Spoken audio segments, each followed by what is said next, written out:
Good morning, good evening, good afternoon.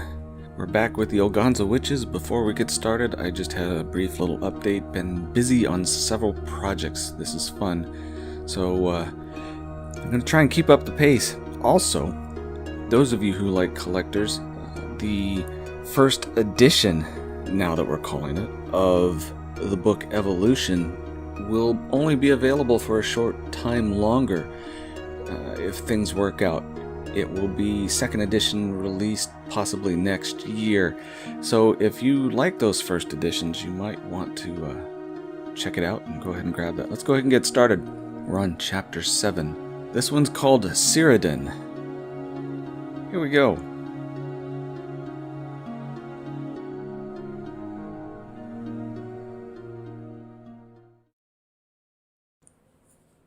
A regular relay of riders with news from Cyradin and the armies of Cyradin combined with Dundrif gave reports of logistics and the preparations of the defenders within the second largest city of Ag. A small bit of fortune rested inside each report, which was welcomed by the Trodaire and their men. These reports spoke of a slow march of the enemy forces along trade paths that were once used by the people of Knowles to go to and from Cyradin. But the enemy found no easy trek.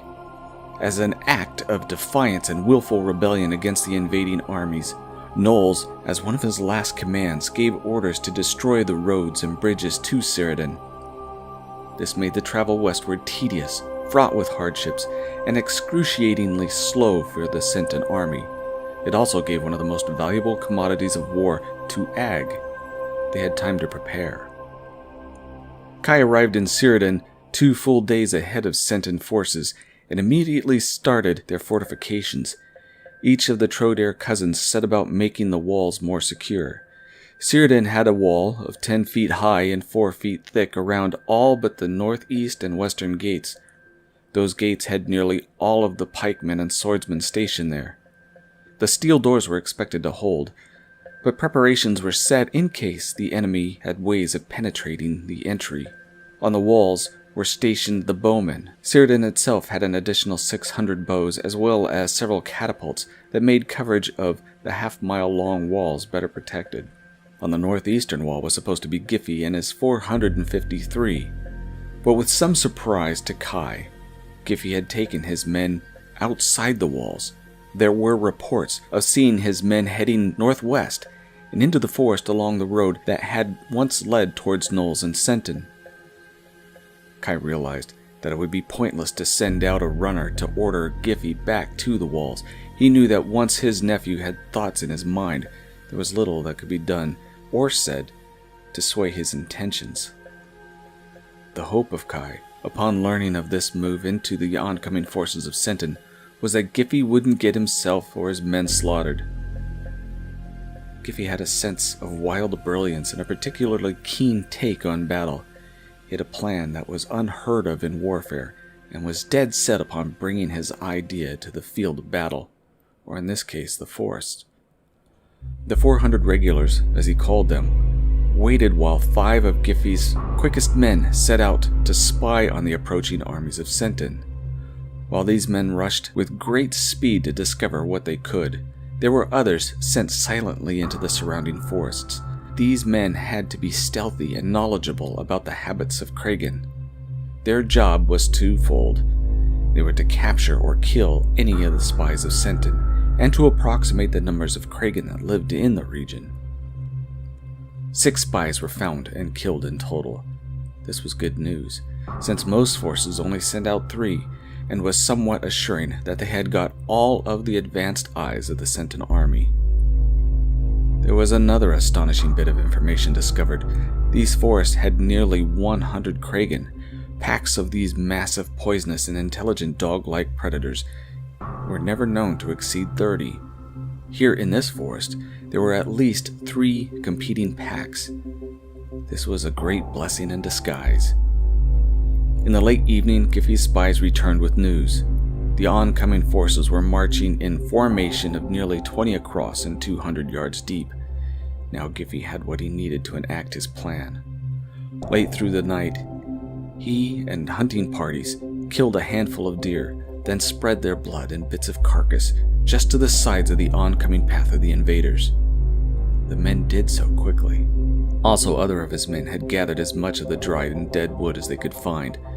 During the night, a group of his warriors distributed the wood in hidden piles all along the path just over 15 yards from the road. These piles were then soaked heavily with oil.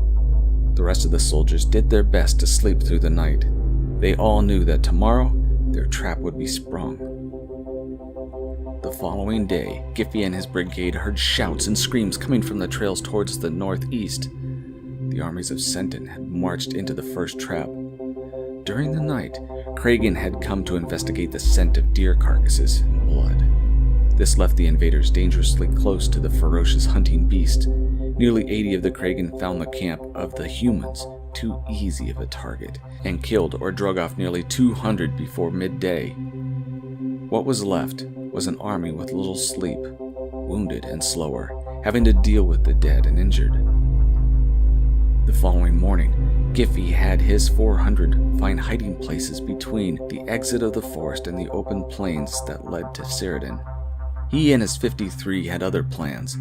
Each took a position along the sides of the path and just behind the hidden, well-oiled wood that had been placed there when they first arrived.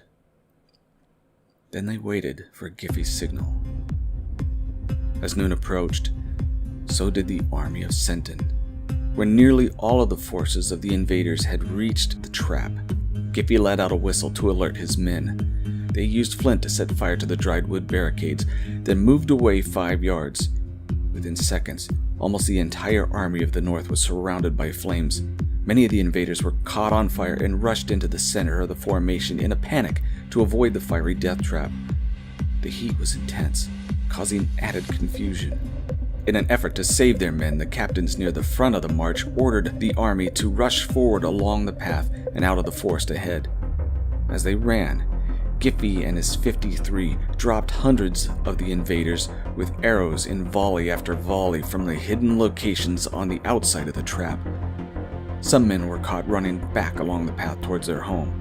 What these men and all of the Ag had never known until that moment was the skill at war of Giffey and his 53. 25 of Giffey's friends fought far better than several hundred panicked and retreating forces, killing all of them without a single loss.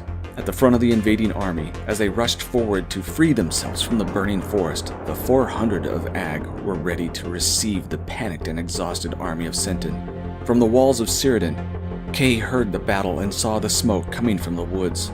With a shout, he ordered 2 of the cousins and their 400 each to rush in support of the forest war. But by the time they arrived, it was over. 2 of the 400 perished, while all 6,000 of the Cyradin army had been either killed by the Cyradin arrows or the army of Giffey. The victory was overwhelming. It was still not time for rest or lauding the victory. Giffey knew this, and had the logistic wagons and those that were left behind by the army of Cyradin captured. There was a considerable amount of food, supplies, and several women who had been taken from Edinburgh along with the spoils. The women had been made to serve in many ways and often cruel fashion. Now they shed many tears of joy and thanks for their rescue. Kai moved to the edge of the forest to wait his nephew and his brigade as they exited the forest, with songs of triumph and glory. From the walls of Cyradin, just over 500 yards away, shouts greeted the emerging heroes of the day. The celebration was glorious, the victory absolute, and the joy of the entire city of Cyradin far beyond what had ever been recorded. This victory was so profound that Kai knew that it might considerably slow the advances of Cyradin in the least. At best, it would mark the possible change of the tide of war. Giffey and his 50 celebrated in the center of his 400 as they started their march back towards Cyradin. It was far from a march in conventional terms. The men were tired and hungry, but they had enough energy to continue the loud shouts of victory and songs of joy. Every man, to the last, had a broad smile. At just 50 yards from the edge of the forest battlefield, Kai hailed Giffey. "So tell me, when did your grandfather teach you to fight like this?" Kai shouted from his horse. Grandfather?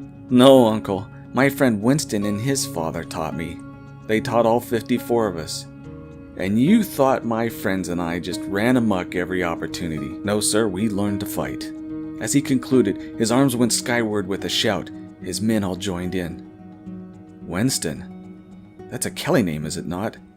How did a Kelly end up in the contingent of the Ag Army? Kay dismounted to greet the man. My father was born and lived there for a time, but moved to other islands and countries. He was dedicated to learning the ways of war from everyone he could. He heard of your father and mother, then came to join the cause. I am at your service, my sovereign. Winston took a knee before Kai. Stand, please. No one kneels in Ag. That is, unless your wife has had a particularly bad day. Kai wasn't known for jokes, but the mood of Cyradin was colossal and magical. Will you teach the rest of Ag Army what you have learned? Uncle, the things we have learned are kept sacred for only the most worthy. That is what Winston's father teaches us. I am sure that they will teach us, but only the most dedicated. Giffy took a very somber and serious tone.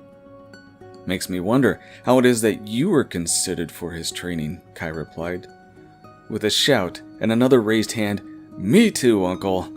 Ag is forever.